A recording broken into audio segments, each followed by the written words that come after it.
Hello, magic makers, and welcome back to the Metaphysical Apothecary. We are your hosts, Megan and Shannon. We are also known as the Scorpio Sisters, and we are here to explore the mysterious, magical, and the arcane. Today's topic is something that really resonated with both of us. Solar magic is one of those things, when you think of it, you think of abundance, you think of prosperity, of growth, of projecting that confidence out into the world, and all of those sorts of really beautiful things that the sun does for us. But there is a dark side to the world of solar magics, both in terms of how solar magics work and how they can be overused. If you think about it critically, shadows don't exist in the dark. They only exist where there is light.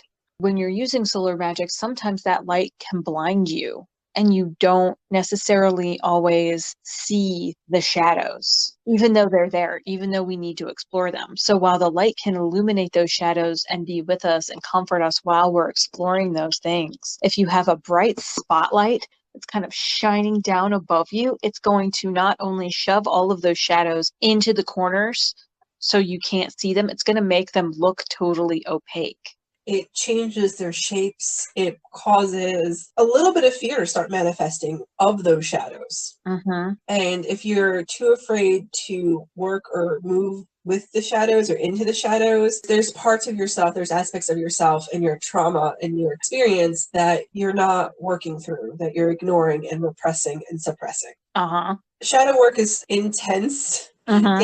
First place, but it's even more so if you've been working with too much of the solar light part of magic. Yes.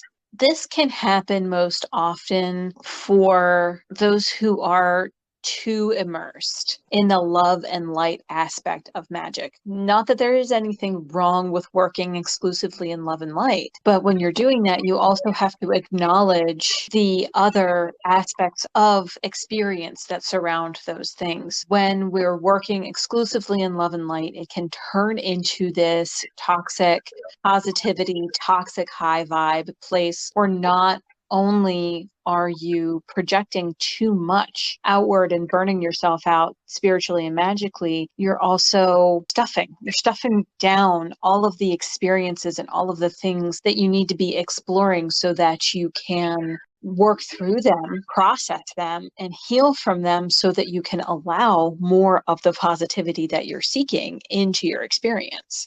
Typically, we're using solar magics for those things. We're using them to project our desire into the world and into the universe around us. We're using it to ask the solar energies to project into us. There's nothing wrong with any of those things. If you do too much of that without ever examining the shadows, then it creates almost this feedback loop where you are creating a world around you that is full of illusion, which is what toxic positivity really is. It's ignoring anything unpleasant that might be coming up or might be happening to you in favor of saying, I'm only going to focus on the good. I'm going to completely ignore the fact that I just stubbed my toe and now I'm in pain. I'm going to completely ignore the fact that somebody just crossed a boundary and that very much upset me. Those aren't things that you should be ignoring.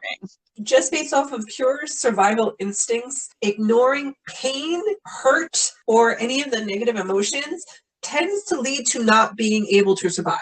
Exactly. And just because we're no longer being chased by tigers and lions and bears, oh my, does not mean that concept, that instinct, still not listened to. Exactly. Really, what we're going to be talking about in this episode is the cautions of working exclusively in the solar and in the light. Or with people who manipulate the solar so that way they themselves are illusionists and not the fun type of magicians either, the manipulative con artist cycle. Mm-hmm. We do have people out there, whether they know it or not, who are using solar energy and solar magic in order to get something out of everyone around them. Right. In both of these cases, we need to remember that in addition to creating shadow or being capable of blinding us, light can be bent to create illusions. Create mirages, yeah. You're in the desert, you are surrounded by that solar energy. It's beating down on you, it's projecting into you, and you're so full of it that you start to hallucinate. The bent light is starting to present an illusion that looks like salvation, but disappears the moment you get too close.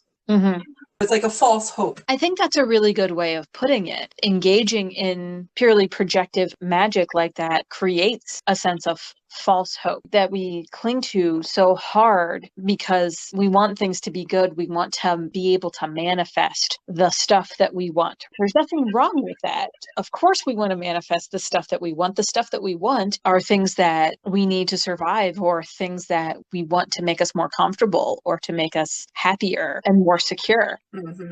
Yeah, but there is a difference between false hope and mature hope. Exactly. The light can be deceptive.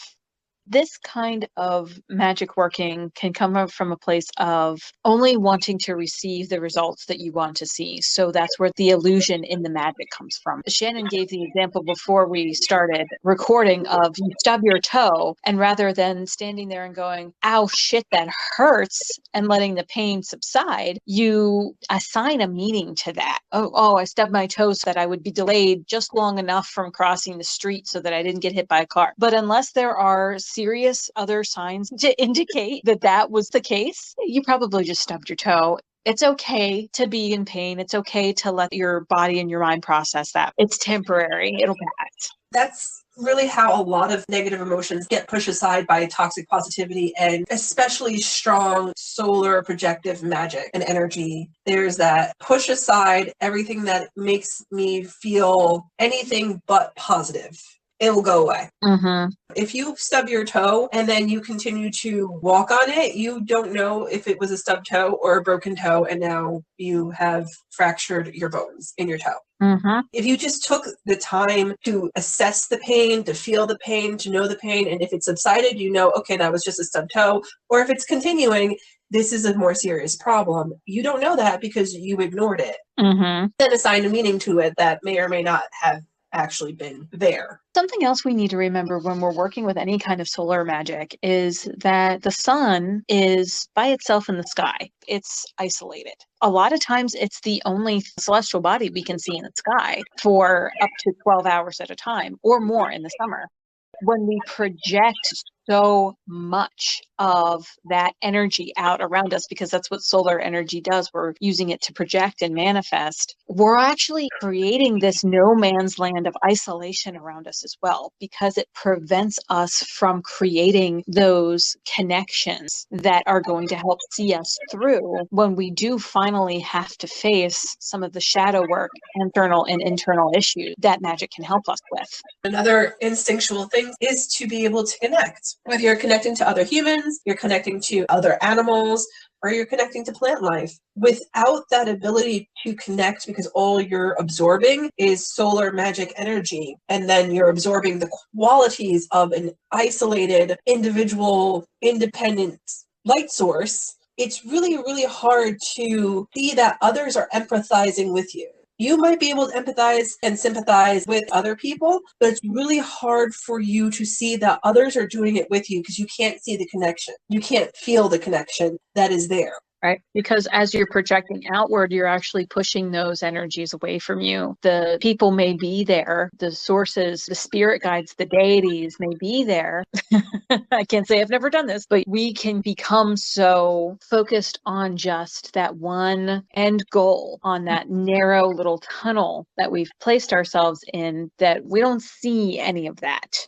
Because it's in the shadows. And it requires receptive energy in order to engage with it. If you're only absorbing the projective solar energy, it's really hard to receive anything in that state. Yes, which leads into how toxic love and light magical practice can actually become a kind of a spiritual sunburn. It creates a feedback loop where you are receiving a lot of toxic energy. So that's what you're projecting back out into the world. And it creates a manic, overstimulated feeling in both your physical and your subtle body and in your mind. A lot of times it can create a racing mind because you're constantly policing your own thoughts. You don't have any time to decompress or rest because it takes constant vigilance to maintain that high vibes only mindset. It can become kind of like overcharging a battery, or we've all heard feedback on a microphone. It becomes too much for you as the vessel to handle, or for the world around you as your observed universe to handle. And eventually it's just going to implode.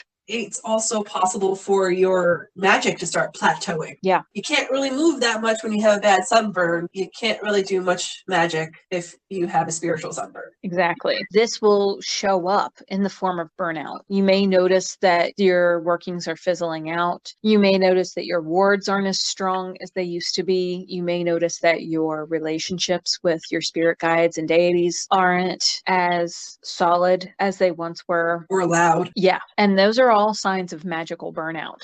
Mm-hmm. You may need to take a step back and examine, how is my practice benefiting me? And if you look at it and you go, well, it's not really helping me do any of the things I want it to do, it might be time to say, okay, I have to take a candle into the darkness at this point. Mm-hmm. Take timeouts as well. Mm-hmm. You give yourself the time to heal from your spiritual sunburn before venturing into what my spiritual path is, what it's doing for me, and do I need to take that candle into the darkness? Or do I need to sit underneath the tree in the shade for a while? How might someone heal from a spiritual sunburn? Sit underneath the tree in the shade.